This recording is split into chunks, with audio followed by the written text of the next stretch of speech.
I'm Moral Saurus. My guest today is Dr. Lisa Thompson Lee. Lisa is an assistant professor of criminal justice at Kennesaw State University. Welcome, Lisa. Hello, thank you for having me. Um, Lisa, I'm interested in morality, as you know. hmm And today I'd like to learn about the relationship between morality and criminal behavior. Yeah, absolutely. So, the first thing that you should know is that there are different types of crimes, and we can categorize crimes in different ways, but two types of crimes are crimes that are bad because they are part of like a moral violation, and sometimes there are just things that are crimes because the law says that we're not supposed to do them, but that doesn't make them inherently bad. The other thing that you should know is that another way we categorize crimes are if they're crimes against people or if they're crimes against property. And then there's a third category called victimless crimes. This means that there's not any damage to a person or to their property, but the government says that it's illegal, and so there's a law against it, but there's no one actually at risk of being hurt except for the person themselves who is engaging in the criminal act.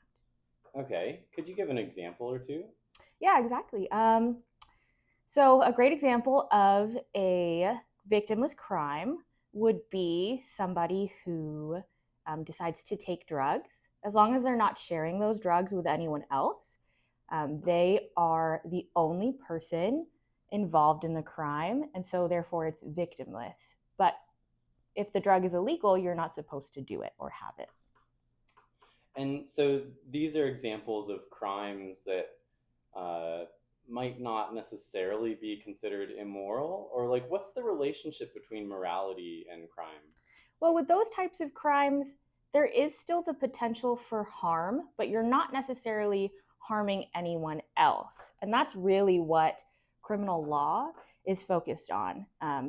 A lot of criminal laws are written to protect other people from physical harm, but they're also written to make sure that we're treating the people around us fairly.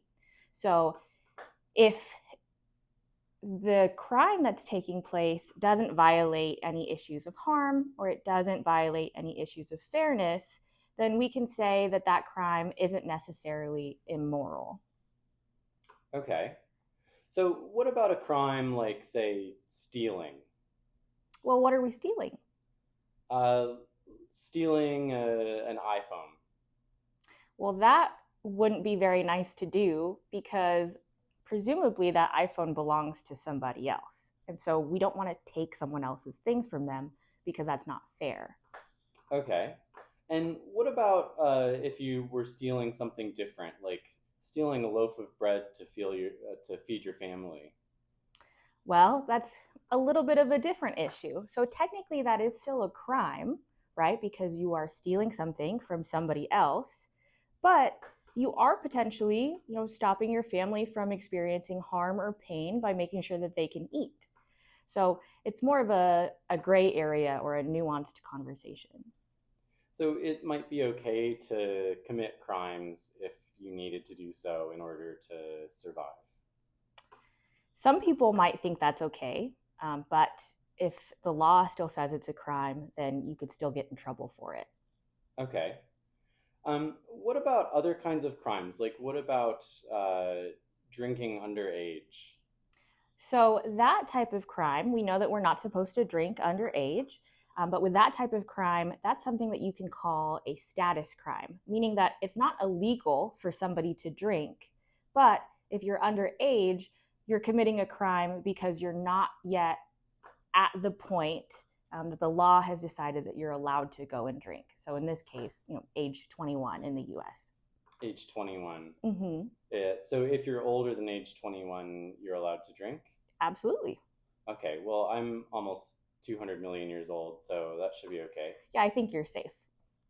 Um, okay, well, so what about suppose hypothetically, and as you know, this is just like purely hypothetical, Of course, of course. but suppose that someone uh, set up a talk show and eats all of their guests, would that be a crime?